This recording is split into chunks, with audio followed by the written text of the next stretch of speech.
Alicia Eugenia Silva, analista política, muy buenos días.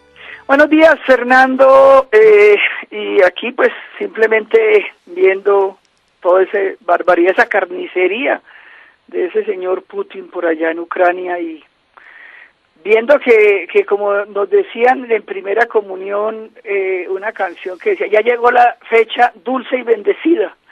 Entonces nos acercamos peligrosamente al 13 de marzo y me parece como interesante mirar qué es lo que identifica cada una de esas coaliciones y la gente que las acompaña, ¿no? No sé si le parece que podamos entrar a mirar como la identificación, el territorio donde son más fuertes cada una de esas coaliciones y los electores que están más dispuestos a identificarse con ellas. ¿Le parece, Fernando? Claro, ¿y en qué medida están funcionando esas coaliciones? ¿En qué medida son coaliciones de verdad o simplemente acercamientos estratégicos para sacar ventajas de momento? Adelante, Alicia Eugenia.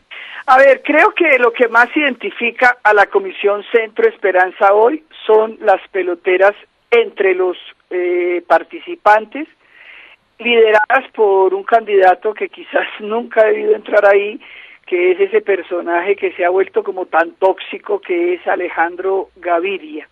Entonces él pelea con todos, él se desespera porque posiblemente, independientemente de lo que busque por ahí en sus antiguos amigos que ellos mismos llamaban como clientelistas, es muy difícil posiblemente que le ganen a Fajardo, y la identificación hoy en el país es que esa coalición lo único que hace es pelear entre ellos. Se dio la pelea de Alejandro permanente con Fajardo, la pelotera de Ingrid con Alejandro y la discusión o también pelotera entre Juan Manuel Galán y Amaya, que como usted acaba de decir, eso son coaliciones pegadas con babas, cuyo propósito fundamental es publicidad y reposición, creo yo.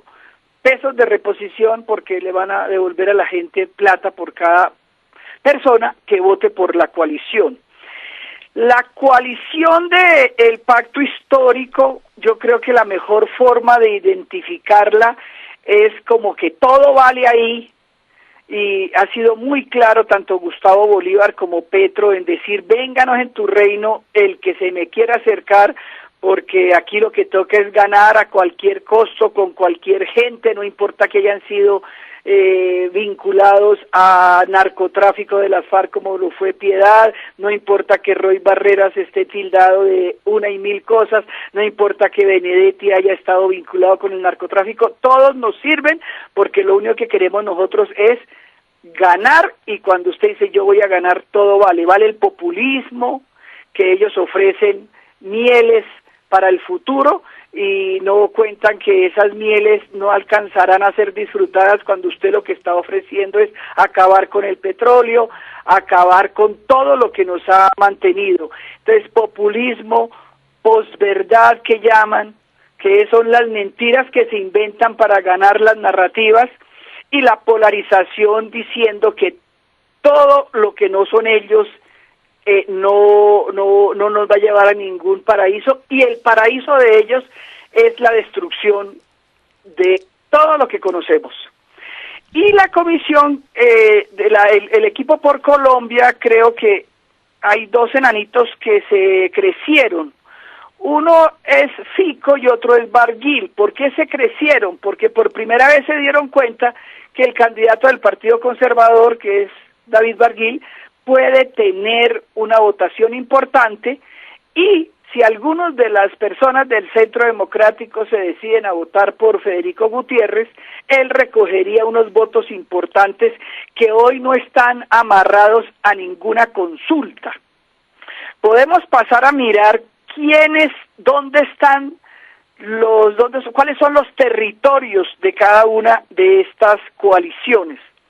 Entonces, en el pacto histórico, hace 4 años, y las encuestas de ahora le dan su territorio fundamental, es la costa pacífica colombiana, que es Valle, Cauca, Nariño, e incluso se meten un poco hacia el lado de Ecuador y cogen Putumayo.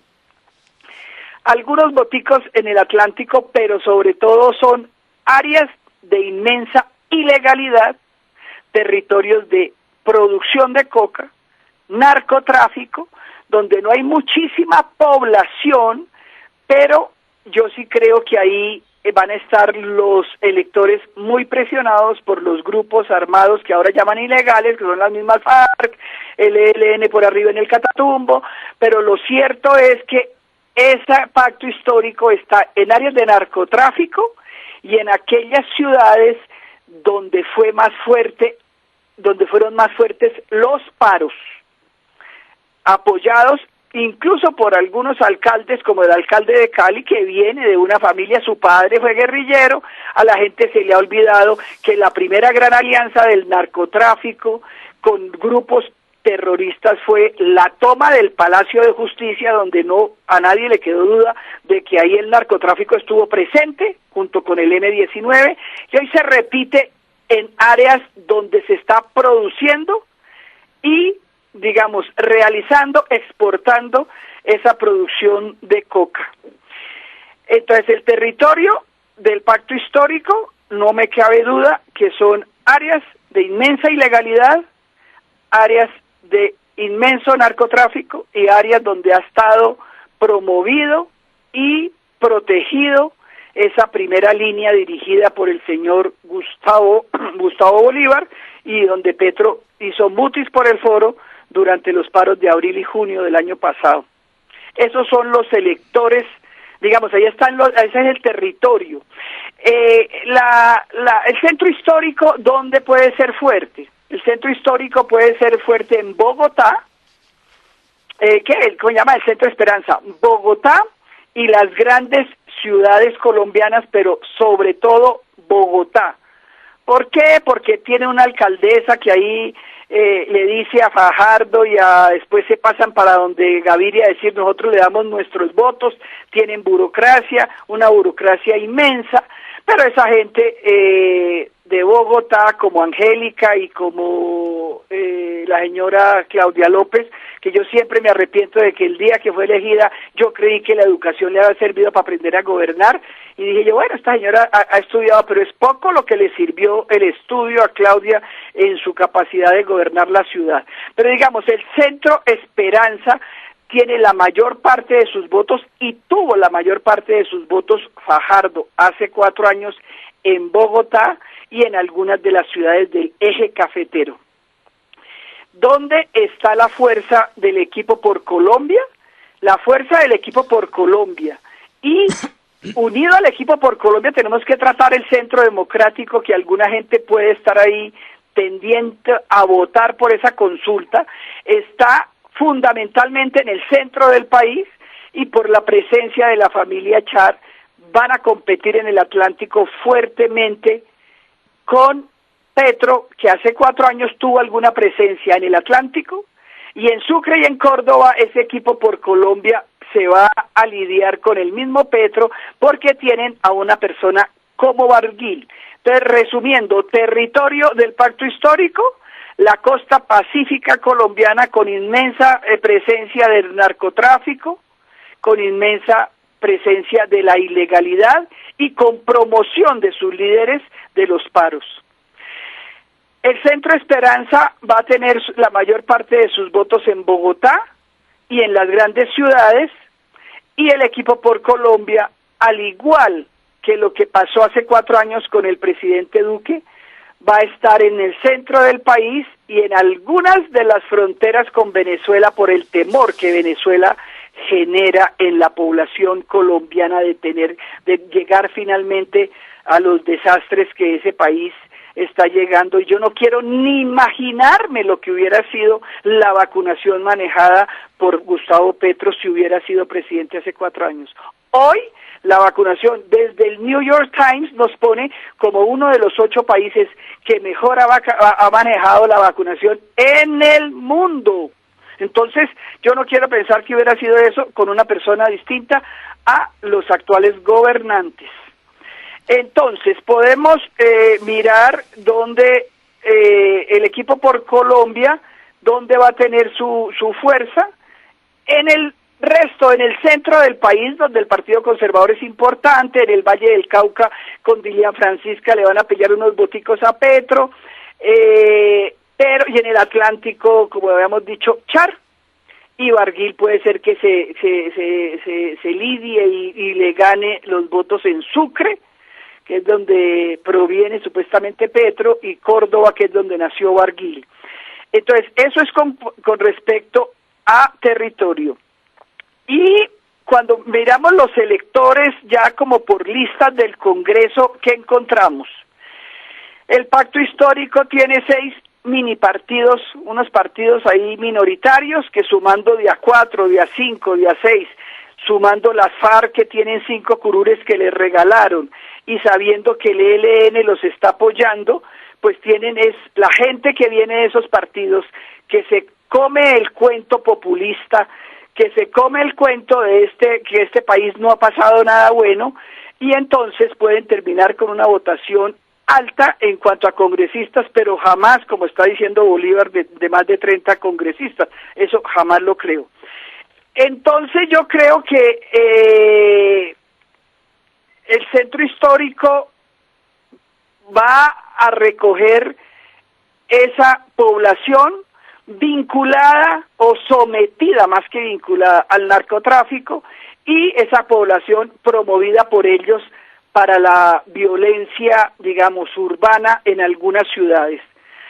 Si pasamos al equipo por Colombia y al Centro Democrático, que yo los voy a juntar de cómo se van a comportar en estas elecciones, yo sospecho, digamos, el Centro Democrático, no me he cansado de decir, yo creo que tiene la mejor lista. Yo he mirado todas las listas y es la lista como más equilibrada, donde hay gente que ya se ha aprobado, así sea, pues hace 4 años no más en el Congreso, hay gente pues destacada.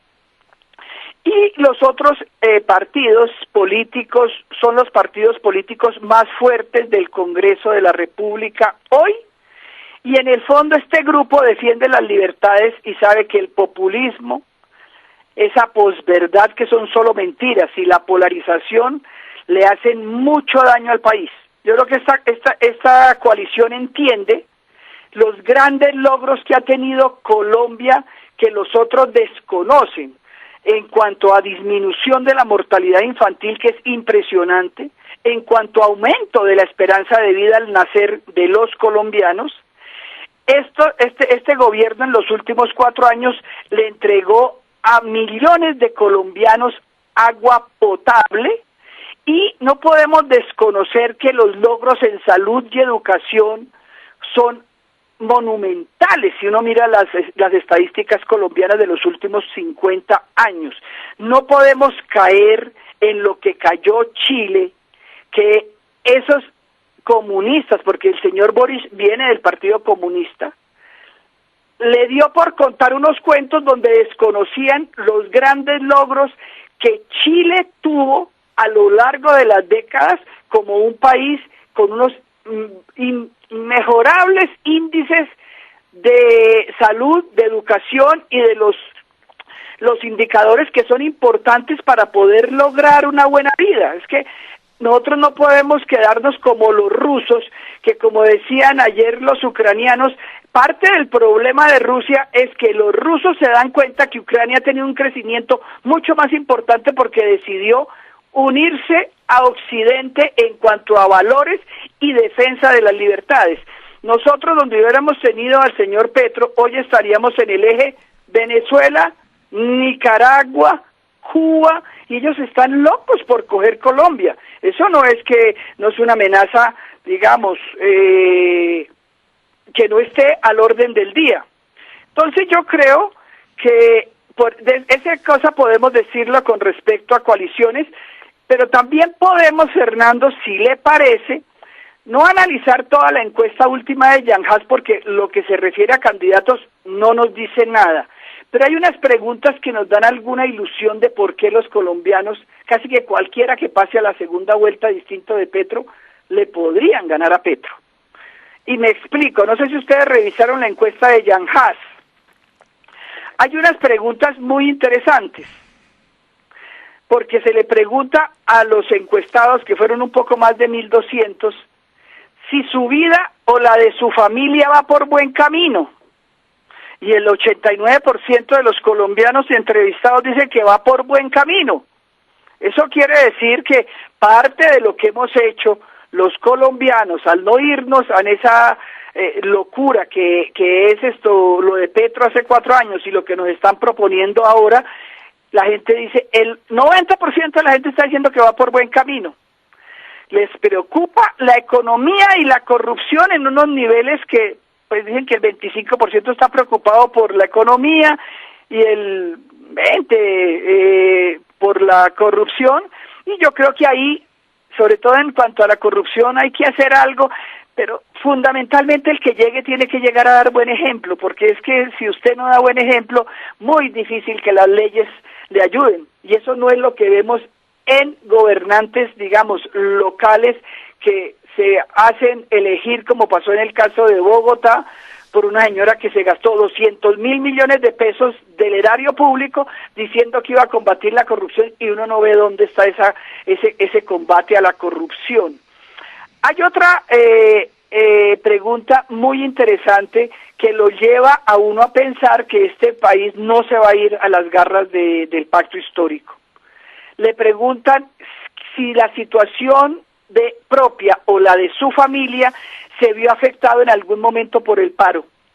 Y oh sorpresa, el 54% de la gente dice, sí, el paro nos hizo daño, nos vimos afectados por el paro.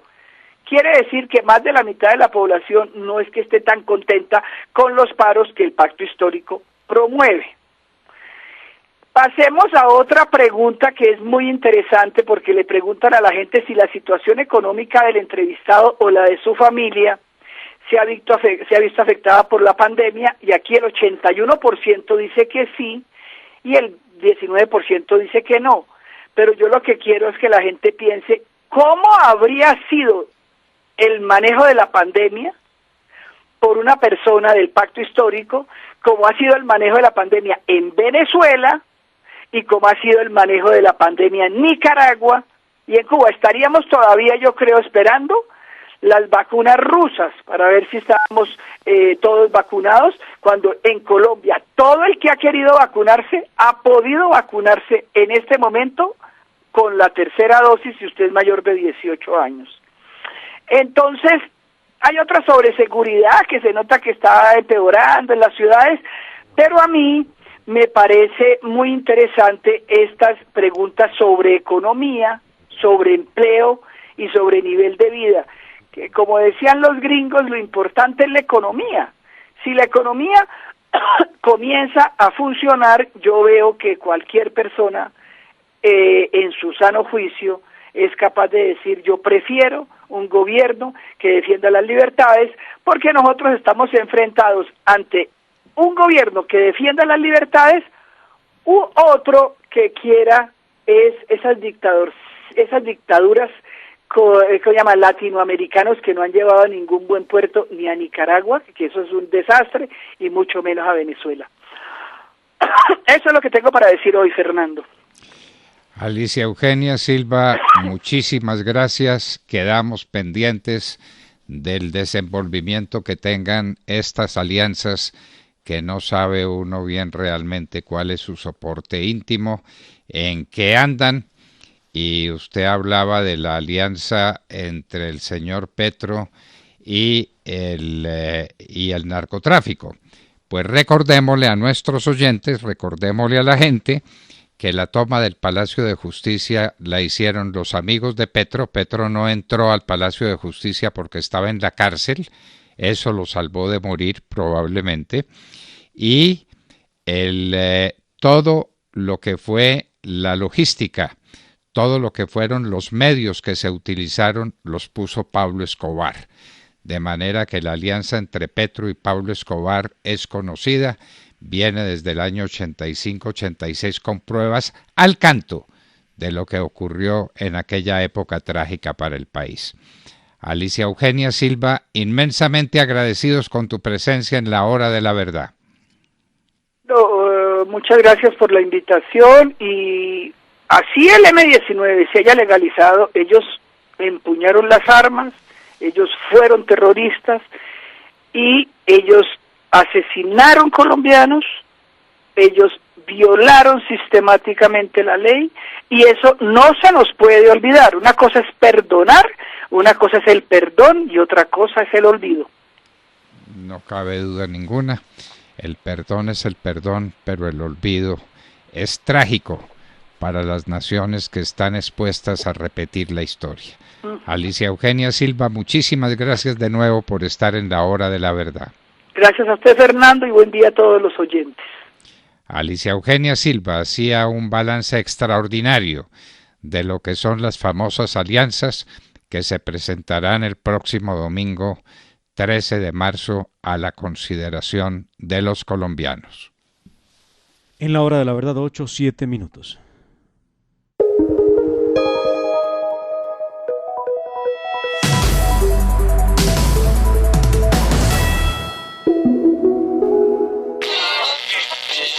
Llegó a 25 goles. En medio de semejante bar de sucesos deportivos, uno no puede pescar en río revuelto. Hay que atrapar los que realmente apasionan a la gente. Para eso hay que tener una buena red. Y por eso llega Radio Red de RCN Radio. Sintonícela en los 970 AM en Bogotá, 710 AM en Medellín y 1200 AM